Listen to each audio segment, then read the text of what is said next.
Olá, meus queridos irmãos, tudo bem? Tudo na paz? Graças a Deus.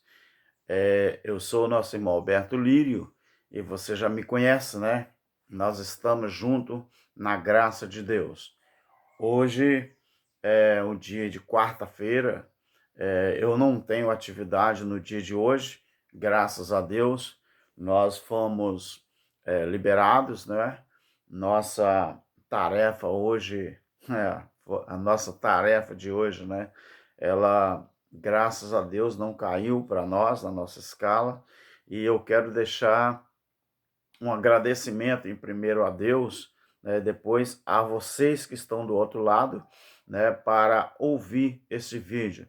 Meus queridos, agradeço a Deus de coração, agradeço ao meu Criador que tem nos dado e tem nos incentivado a cada dia mais estarmos buscando o conhecimento e o entendimento da parte de Deus.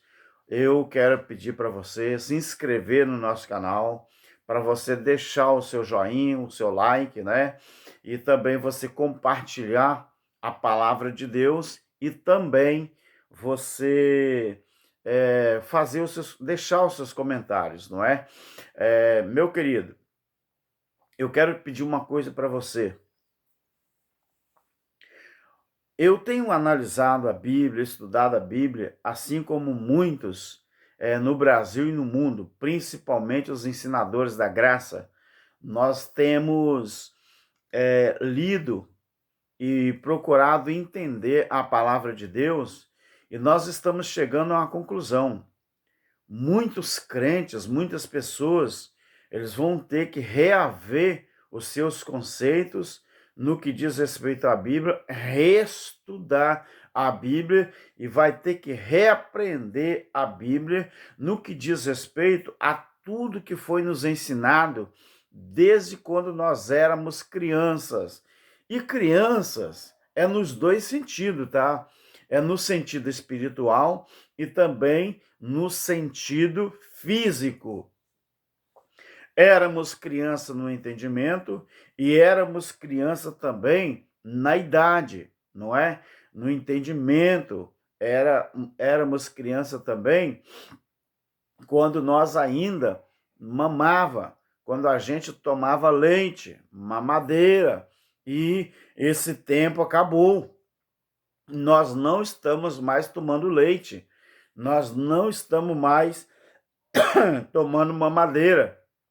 O tempo chegou e nós estamos passando a ter o entendimento da graça. Meus queridos, é muito cedo, tá bom? É 5 horas da manhã.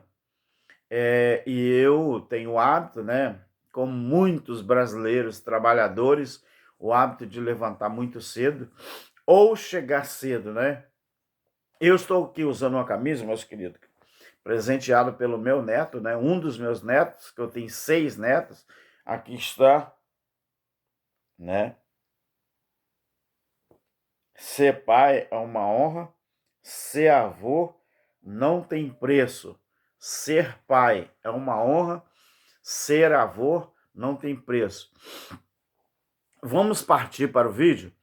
Eu gostaria que você abrisse a sua Bíblia no capítulo 9 de João, versículo 39 ao 41. Capítulo 9 de João, eu estou aqui com a minha Bíblia, tá, meus queridos? Olha, minha Bíblia é velhinha, esse exemplar é velhinho, mas é uma das que eu mais gosto. João, capítulo 9, o versículo 39 ao 41. Vamos ver o que diz aqui. Disse Jesus: Eu vim a este mundo para juízo, a fim de que os que não veem, vejam, e os que veem se tornem cegos. Jesus já começa a pegar pesado aqui. Aqui, deixa eu contar para você uma história. O contexto aqui, é texto e contexto, o contexto aqui, ele está falando de um rapaz, deixa eu voltar aqui, no capítulo 9, é a cura de um cego de nascença. Então, se você pegar o capítulo 9 de João, você vai estudar toda a trajetória daquele rapaz até o momento que ele se achou no templo, lá em Jerusalém, aquele templo que representava a lei, aquele templo que representava a lei, e que por acaso Jesus e ele se encontram. Então, disse Jesus: eu vim a este mundo para trazer juízo, a fim de que os que não veem, vejam, e os que veem se tornem cegos. Ele está falando aqui do sentido físico e do sentido espiritual. Ele está falando aqui em dois sentidos. É o sentido físico e o espiritual. O cego físico e o cego espiritual. Quando ele diz assim, que eu vim a este mundo para juízo, quer dizer, juízo é razão, a fim de que os que não veem, vejam. Fisicamente, ele está falando que os que não veem, vejam. Espiritualmente, ele está falando aqui, os que não entenderam até agora, vai entender o que é a graça. E para que eu vim. Agora ele fala assim, e os que não veem se tornem cegos. Quer dizer, quanto mais a pessoa tenta buscar e entender as coisas de Deus, se ele acha que tudo que ele aprendeu, que tudo que ele olha na Bíblia, se ele acha que aquilo ali é o certo, Jesus está falando aqui, se tornem cegos. Por quê? Ele fala que ele veio ao mundo para trazer juízo, a fim de que os que não veem, vejam, e os que veem se tornem cegos. Alguns fariseus que estavam com ele, ouvindo isto, perguntaram, acaso também nós somos cegos? E ele disse, se vocês fossem cegos, vocês não teriam pecado. Mas, como agora vocês dizeis, nós vemos, permanece o vosso pecado. Então veja bem, o que Jesus está falando aqui? Se vocês fossem cegos, vocês não teriam pecado. Mas, como agora vocês dizeis, nós vemos, permanece o vosso pecado. Deixa eu repetir, vamos respeitar a vírgula, né? Como que agora vocês dizeis, nós vemos. Então, vocês permanecem no pecado. O pecado era a transgressão da lei. Jesus está falando aqui que os caras, eles falaram dessa forma. Se vocês fossem cegos, vocês não teriam esse pecado. Mas como agora dizeis, o que eles falaram? Que os fariseus falaram, acaso também nós somos cegos? Então Jesus está falando, como agora dizeis que nós também somos cegos? Jesus está falando, nós vemos, então permanece o vosso pecado. Então o que fazia aquele povo, o povo judeu, os fariseus, os saduceus, os sacerdotes, continuarem cego espiritual? É justamente a razão deles não querer enxergar. Não querer enxergar o quê? A questão da graça de Deus, que Jesus veio para realmente inaugurar a graça. Então os fariseus, pelo fanatismo que eles tinham na lei, eles não conseguiriam ou não conseguiam enxergar a graça de Deus. Eu li para você esse texto aqui, meu querido. Agora, dá mais um pulinho no outro capítulo, João 10, e eu já estou partindo para o principal desse vídeo, João 10, 1 ao 4. Ele fala assim, em verdade vos digo que aquele que não entra pela porta do aprisco, mas sobe por outra parte, é ladrão e assaltante. Mas aquele que entra pela porta é o pastor das ovelhas. A estes, o porteiro abre, as ovelhas ouvem a sua voz e chama pelo seu nome, e as ovelhas as leva para fora. Quando tira para fora, todas as ovelhas que lhe pertencem, vai adiante delas. Quando tira para fora todas as ovelhas que lhe pertencem, vírgula, vai adiante delas, vírgula, e elas o seguem, porque conhecem a sua voz. Agora observe esse mesmo capítulo 10, o versículo 27 e o 29. Observe isso aqui interessante. As minhas ovelhas ouvem a minha voz, eu as conheço e elas me conhecem. Eu lhes dou a vida eterna e jamais perecerão. Ninguém poderão arrebatá-las da minha mão. Meu Pai, que as deu a mim, é maior do que todos. Ninguém pode arrebatá-las da minha mão ou da mão dele. Meu querido, deixa eu te falar uma coisa. O tema desse vídeo é pastores evangélicos é uma das maiores fraudes do século XXI. É isso mesmo que você ouviu. Pastores evangélicos é uma das maiores fraudes do século XXI.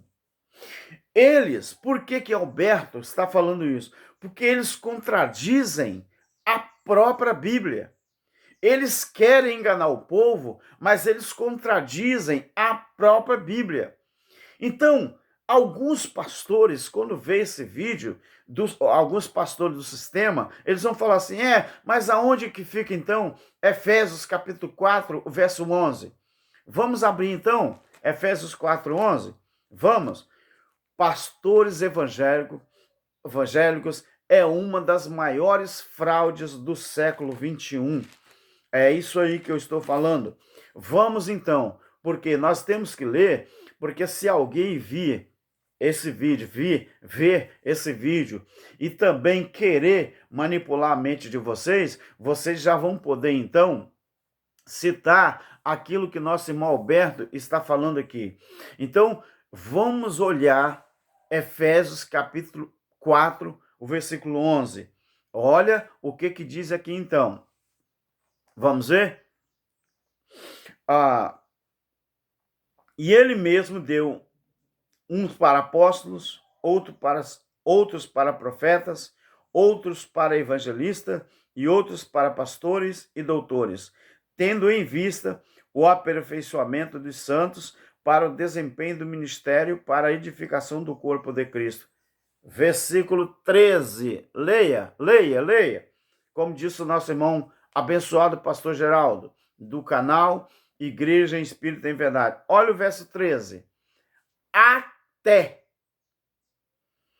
que todos cheguemos à unidade da fé e ao pleno conhecimento do Filho de Deus, à perfeita varonilidade, à medida da estatura da plenitude de Cristo. Você viu? Para que foi instituído os 5 ministérios? Não era para ser título de alguém. Volte. O versículo 7. Vamos ver aqui. O versículo 7 do capítulo 4. Mas a graça foi dada a cada um de nós, segundo a medida do dom. Os 5 ministérios que está no versículo 11 é dom e não título. Esse livro, meus queridos, Efésios, ele foi escrito entre o ano 60 e o ano 62. Isto é, antes do juízo do ano 70. Então, quando Paulo escreveu esse livro, essa carta, esse livro de Efésios, lá em Roma, porque ele estava em Roma, entre o ano 60 e 62, foi antes do juízo.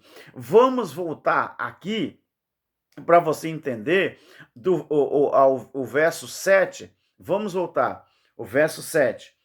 Olha, mas a graça foi dada a cada um de nós segundo a medida do dom de Cristo. Por isso é que diz, subindo ao alto, levou o cativo o cativeiro e deu dons aos homens. Dons aos homens. Dons e não títulos. Ora, isto ele subiu, que é... Ora, isto ele subiu, que é, senão que também antes desceu às partes de baixo da terra. Aquele que desceu é o mesmo que subiu acima de todos os céus para cumprir todas essas coisas. Aí nós chegamos no versículo 11, que ele mesmo deu uns para apóstolos, uns o quê? Dons. Dons, não títulos. Ele deu dons para apóstolos, dons para profetas, dons para evangelistas, dons para pastores e dons para doutores. O homem, ele pegou o dom e transformou em título. Mas isso aqui, meu querido, o versículo 13 fala que Deus deu esses dons até que todos chegassem à unidade do corpo de Cristo, a unidade da fé. Então, quando aconteceu o juízo, esse aion aqui, ele foi completado.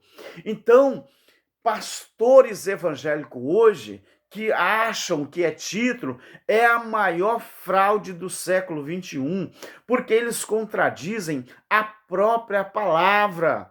Então, eu quero fazer aqui umas perguntas para você ver se dons de pastor hoje em dia, se é a maior fraude, uma das maiores fraudes do século XXI ou não. Por exemplo, vamos começar. Então, esses líderes de hoje, eles usam uma própria palavra, eles contradizem tudo o que está na própria Bíblia. Por exemplo, eu vou provar para você que os pastores de hoje em dia as maiores fraudes. Irmãos, pastor na Bíblia nunca foi título. Aonde que está na Bíblia? Pergunte para o seu pastor provar na Bíblia aonde que pastor é título. Pastor era um dom dado por Deus até que a igreja, o corpo de Cristo, chegasse à plenitude, à unidade da fé e do pleno conhecimento do Filho de Deus, à perfeita varonilidade, à medida da estatura da plenitude de Cristo. Se ele falar que a igreja ainda não chegou à estatura do pleno conhecimento, à perfeita varonilidade do corpo de Cristo, então ele está negando que Cristo não completou a sua obra na cruz. Porque a igreja, ela já foi instituída. Isso aqui foi escrito, era enquanto a igreja de Cristo estava sendo instituída como corpo de Cristo. Examine a Bíblia, meu querido. Olha o que diz Efésios capítulo 1 e o versículo 22 e 23. E sujeitou todas as coisas debaixo dos seus pés, e sobre todas as coisas o constituiu como cabeça da igreja, que é o seu corpo, a plenitude daquele que enche tudo em todos. Então, já em Éfeso 60, 62, Cristo aqui já tinha instituído a sua igreja de uma forma completa. É o que diz o versículo 22 e 23 do capítulo 1, que é a igreja, que é o seu corpo, a plenitude. Toda pessoa que acha que ele precisa de um líder evangélico, de um pastor evangélico, para colocar regra na sua vida, para aí então depois ele dizer que ele é servo, filho de Deus, ele está cometendo a maior balbúrdia, ele está cometendo a maior fraude. Sabe por quê? Porque a igreja de Deus, ela já é plena, ela já é perfeita em Cristo, ela já é completa, ela já vive a plenitude daquele que enche tudo em todos. Então, se você dizer que precisa do pastor para mandar, para regrar a sua vida, então você ainda não foi cheio com a plenitude de Cristo. Então, eu quero te perguntar, eu quero falar que eu disse que pastores evangélicos é uma das maiores fraudes do século XXI. Por exemplo, primeira pergunta. Pergunte ao seu pastor. Tá me ouvindo aí? Deixa o seu like, tá? Deixa o seu like se você gostar da mensagem. Do estudo, do ensino, né? Mensagem não, do ensino. Então, pergunte ao seu pastor para onde vai o dinheiro que ele arrecada com os dízimos e as ofertas. Eu quero provar para você. Sabe qual vai ser a resposta que você vai ter? Ele vai te colocar no banco. ele vai te colocar em disciplina, ele não vai te responder. Pergunta a ele para onde que vai o dinheiro dos dízimos e das ofertas. Pergunta para ele aonde que vai. Eu duvido se ele vai te dizer que ele está gastando com a filha dele, com a mulher dele, com a família dele. Ele está pagando a prestação do carro do filho, pagando a prestação do carro da filha, pagando a prestação do carro do genro, pagando a prestação do carro da nora. Vai, pergunta a ele. Ele está investindo na mulher dele, está investindo nos filhos dele. Mas eu quero te dizer que dízimo, além de ser coisa do Velho Testamento, nem dinheiro era. Estude, procura o tema dízimo e estude. Procura o tema dízimo e estude. Então a primeira fraude que eles sustentam, os pastores, é isso. Quando você pergunta a ele para onde que está indo o dinheiro que ele arrecada na suposta igreja, que de igreja não tem nada, é a empresa dele, pergunta a ele, e ele vai te colocar no banco, ele vai te colocar de disciplina, porque ele acha que você está desrespeitando ele. Agora veja qual é o lugar que ele toma na sua vida. Quer tomar o lugar de Cristo e ainda acha que tem essa autoridade. Segunda pergunta, pergunta ao seu pastor, porque eles ensinam que os filhos de Deus precisam de religião ou placa de denominação para ir para o céu. Faça essa pergunta a ele. Fala a ele, pastor, por que vocês nos ensinam, o Senhor nos ensina que os filhos de Deus, que somos nós, pergunte a ele assim, precisa de religião ou precisa de uma placa de denominação para ir para o céu? Pergunta a ele e vê se ele vai te responder. Na Bíblia, tem que ser aqui, ó. Ele tem que provar aqui, ó. Isso aqui não é regra de fé? Isso aqui não é a nossa regra de fé? Então ele é obrigado a te responder. É porque você é bobo. Você se faz de trouxa e não faz essas perguntas aos seus líderes. Pergunte a ele. A terceira coisa, pergunte ao seu pastor o que realmente garante a salvação. Pergunte a ele o que realmente garante a salvação, se é o sangue de Cristo ou é o pedágio que eles cobram. Irmão Alberto, o que é o pedágio? Você não paga dízimo? Você não paga oferta? Você não tem que se vestir do jeito que eles dizem que você tem que se vestir? Você não tem que caminhar com eles quando eles te convocam para caminhar? Você não tem que fazer tudo que eles pedem para você? Isso tudo são pedágios, porque eles falam que se você não obedecer aos pastores, Deus vai te soltar a mão, Deus vai te reprimir, Deus vai te dar uma surra, Deus vai te dar uma coça, Deus vai te bater, Deus vai te provar. Pergunta a eles o que realmente garante a salvação, se é o sangue de Cristo ou é o pedágio que eles cobram. Pergunte a ele. Então, meus queridos, você tem que ter coragem, meu querido. Você tem que ser corajoso.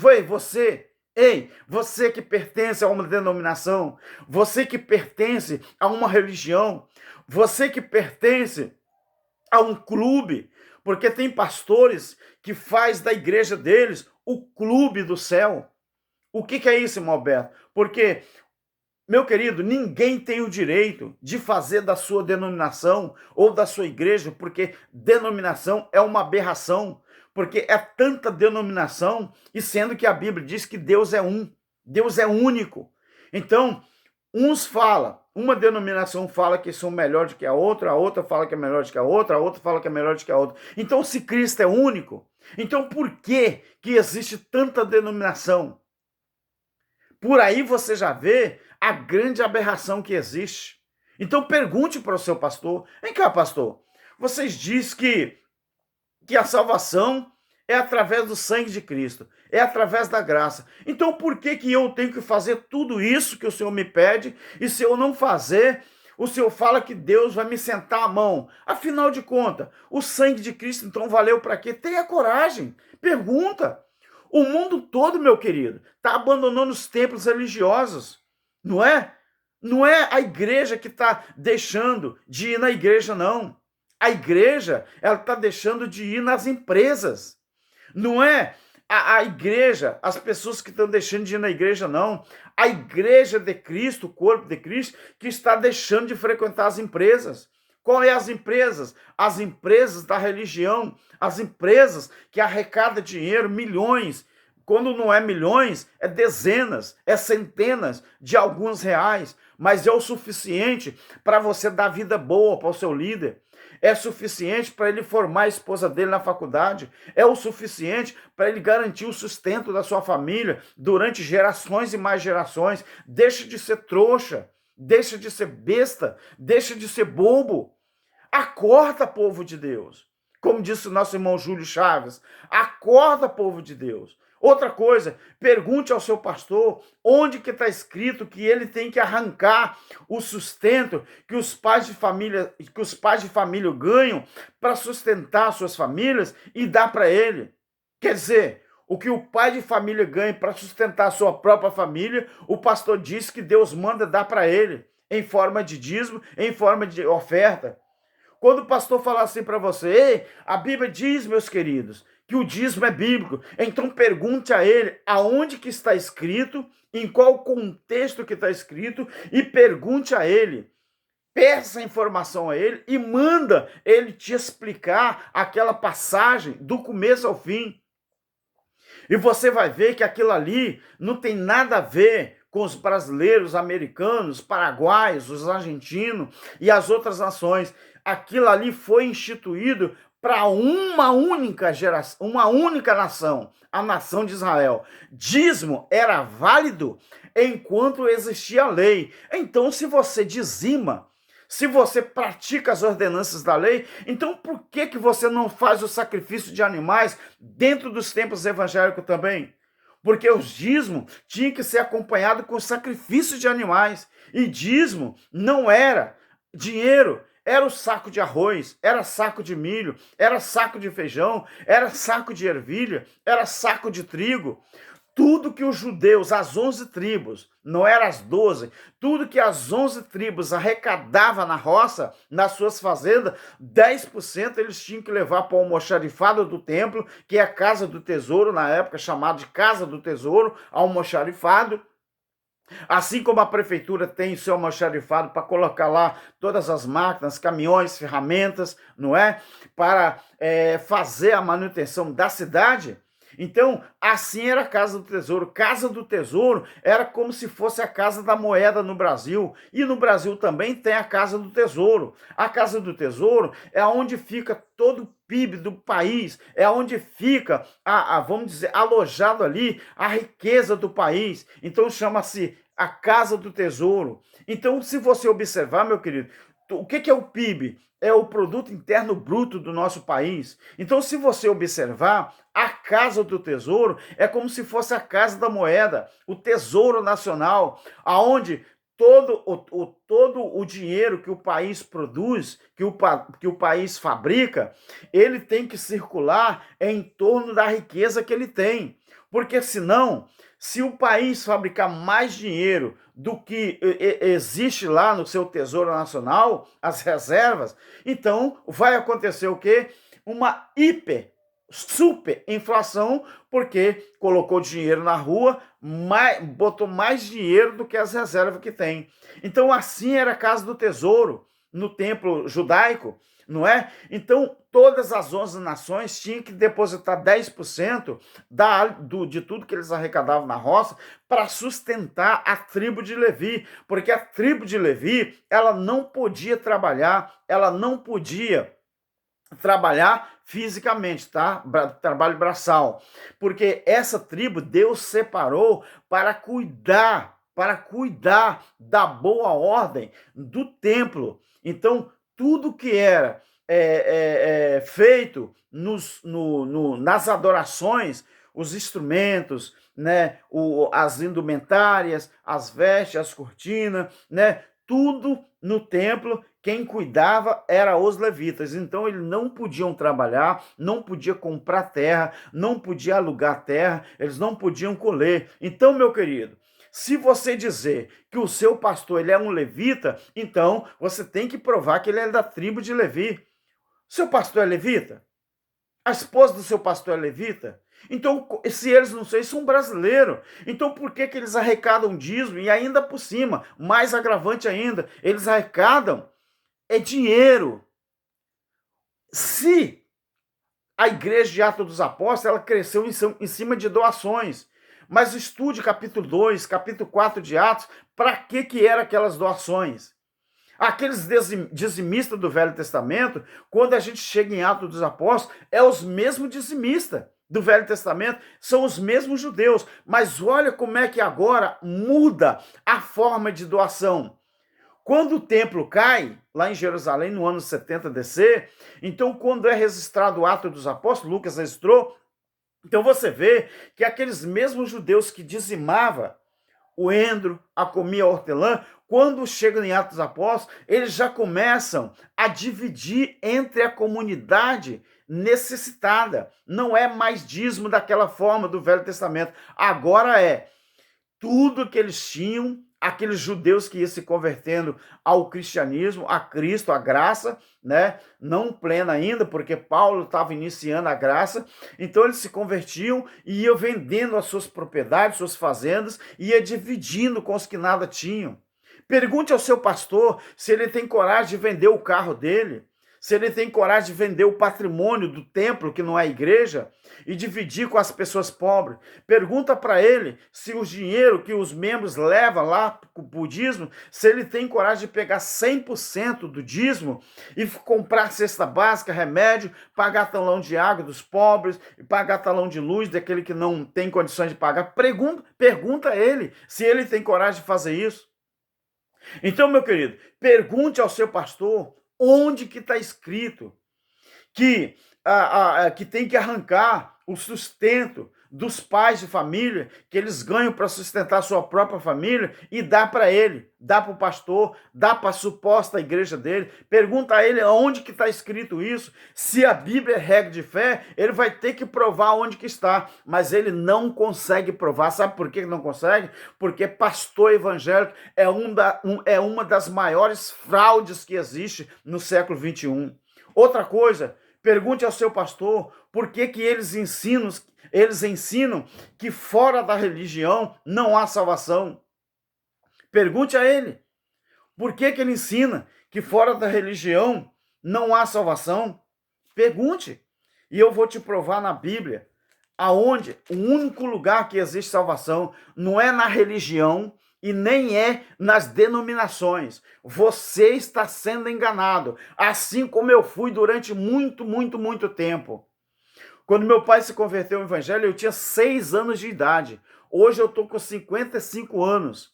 Eu fiquei 45 anos, desde 6 anos de idade, obediente a meus pais, a pastores, a líderes, a convenções, a seminários, porque tive que fazer para ser consagrado. Aquela suposta consagração de obreiro, teve que fazer seminários, senão não se consagrava.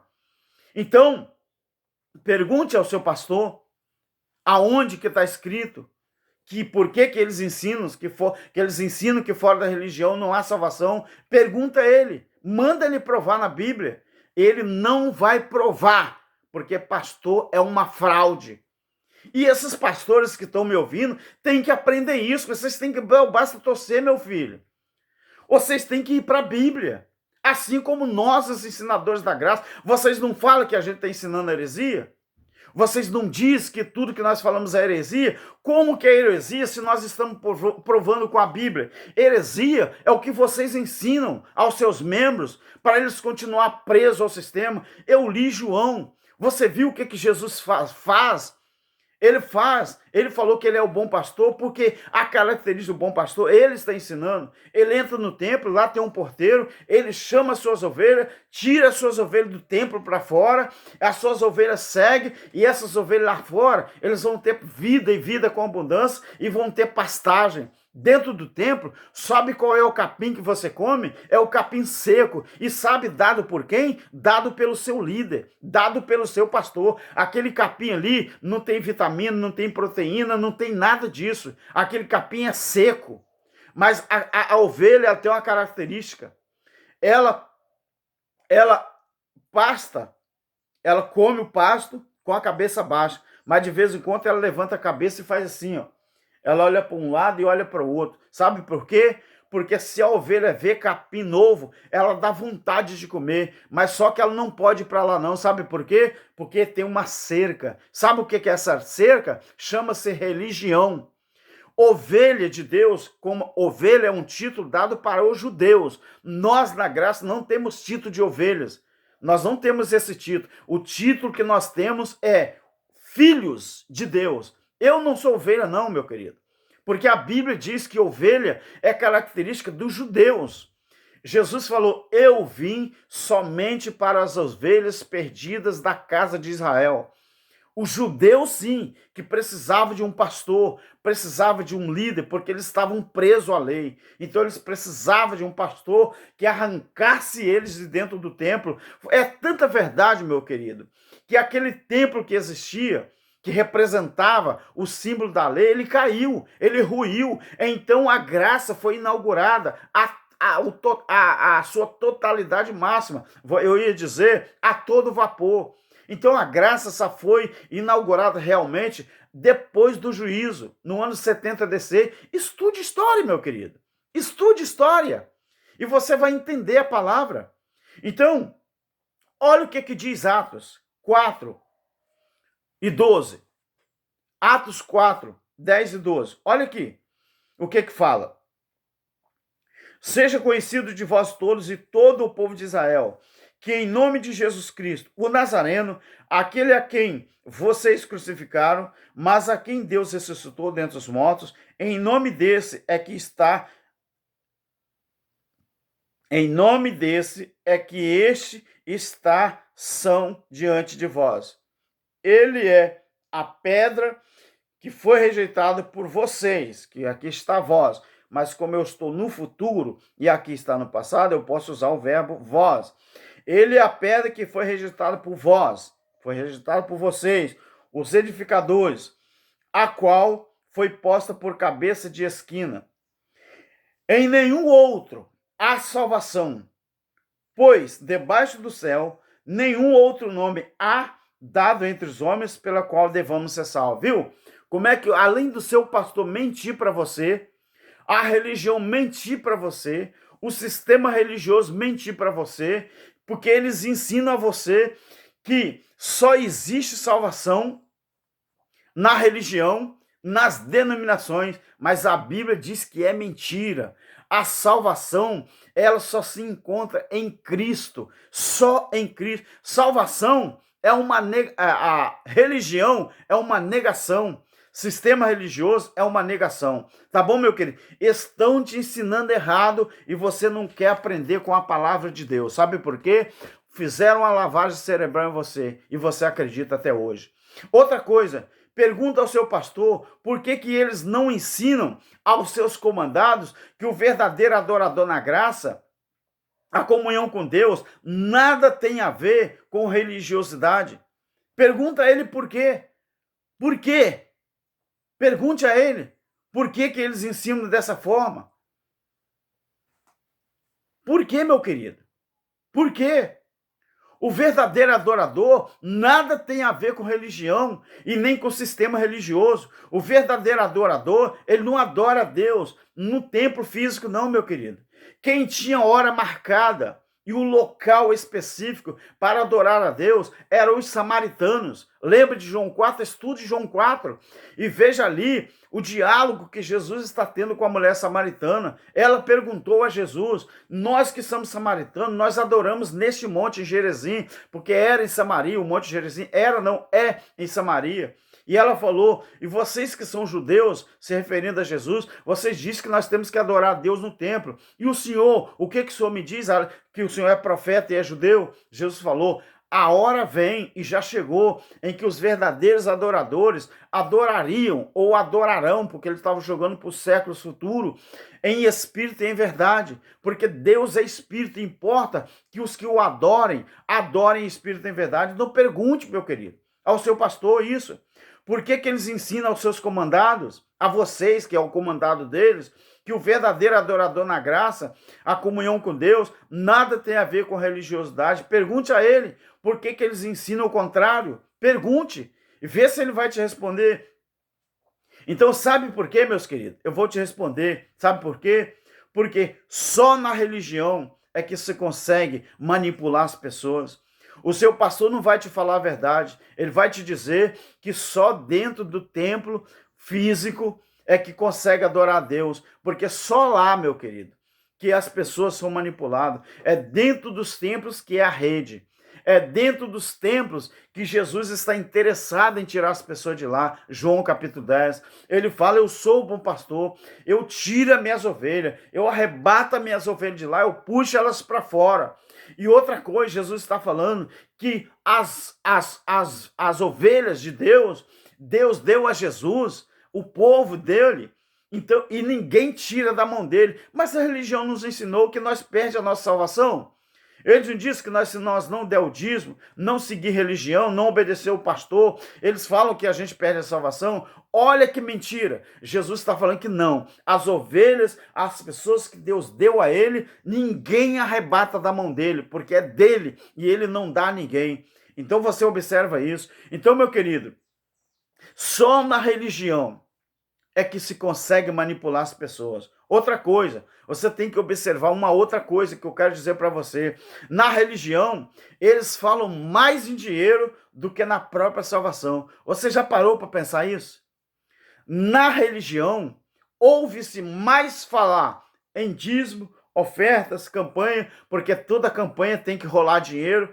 Sem rolar dinheiro, campanha não é campanha. É campanha disso, campanha daquilo, campanha disso, mas toda campanha você tem que levar um envelope. Eles não fazem nada de graça. Você nunca parou para prestar atenção nisso, meu querido?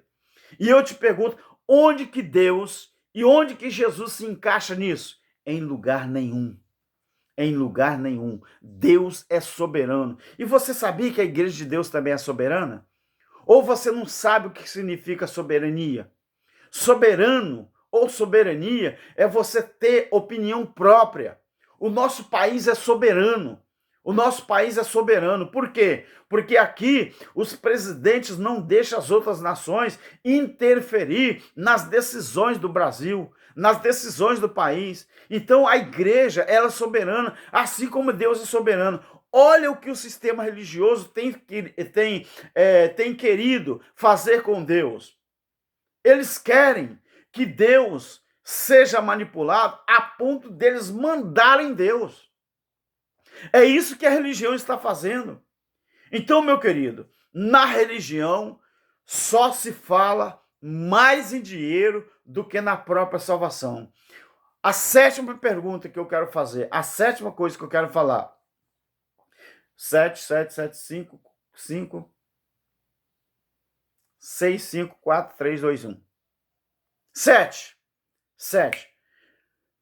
Outra coisa que você deve fazer. E você bota o seu líder na parede, bota o seu ministério na parede, pergunte ao seu pastor, meu querido. Pergunte a ele também. Pergunte por que se Jesus fala que ele é a porta, eu li para você aqui, né? João 10, pergunta a ele por que se Jesus fala que ele é a porta e eles, os líderes, eles falam que a porta é a religião ou a porta é uma denominação. Mas será que é? Está tudo errado. Pergunte ao seu pastor. Jesus falou, eu sou a porta. O seu pastor fala, a porta é a minha denominação. A porta é a minha igreja. A minha igreja que é a porta. A minha religião é que é a porta. A religião do outro não é a porta, não. Lá está tudo errado. Lá naquela igreja também está tudo errado. A minha não. A minha que é a porta. Pergunte a ele, mande ele provar na Bíblia que a religião e as denominações é que são a porta. Mande ele provar isso na Bíblia. Ele não vai provar nunca. Pastor evangélico é uma das maiores fraudes que existe no século XXI, meu querido. Agora eu quero te dizer uma coisa. Qual é, então, a contradição que existe aqui? Se Jesus fala que ele é a porta, a religião diz que eles é que são a porta. Então, qual a contradição que existe aqui, meu querido? A religião manipula. A religião não deixa você enxergar as revelações da graça de Deus. Pergunte a ele e confronte sem medo. Pergunte ao seu líder, confronte ele sem medo. Ou você vai continuar sendo enganado com as ameaças dos supostos pastores. Tem alguns que faz até vergonha, meus queridos. Quando você faz perguntas bíblicas, tem pastores que não sabem responder uma pergunta simples. Tem um pastor na minha cidade que um membro da igreja dele, suposta igreja, foi fazer uma pergunta acerca de casais, e ele não soube responder. Rapaz, mas ele é o pastor presidente da igreja. Ele se auto-intitula pastor presidente. A membro foi fazer uma pergunta simples, ele não soube responder. E eu estava presente. E eu não respondi também, porque a pergunta não foi direcionada a mim, mas eu falei com o pastor. Eu falei com esse pastor. Olha que situação que o senhor se meteu. O senhor se auto-intitula pastor, mas nem comida você tem para dar para suas supostas ovelhas. Eu falei isso para ele. Agora, meus queridos, simplesmente não sabem responder. Eles não sabem. Agora, você não precisa ter medo. Pergunte, interrogue, coloque o seu líder na parede. Ou você vai continuar sendo enganado durante toda a vida? Até quando? Ou você não é filho de Deus? Ou você é manipulado pelo sistema? Aí você vai ter que continuar sendo presa. Vamos, meu filho. Não tenha medo, não. Vamos, lute. Lute. Tá bom, meu querido? Hoje é um dia abençoado, que está chovendo aqui no sul do Espírito Santo. Eu estou ouvindo um barulhinho, mas não vai sair aqui no celular, não. Na gravação, não. Meu querido, é isso que eu queria deixar para você. Agora, eu quero deixar um versículo, que eu gosto sempre de deixar um versículo final, não é? Eu quero deixar um versículo... Deixa eu ver, aonde que eu deixo um versículo aqui? Vamos deixar Hebreus, capítulo 12, 28 e 29. Hebreus 12, 28 e 29. Pelo que, tendo recebido um reino, já recebeu, não vai receber. O sistema religioso fala que o juízo não aconteceu e ainda vai acontecer, e nós ainda não somos sacerdote eterno de Deus, mas a Bíblia diz o contrário.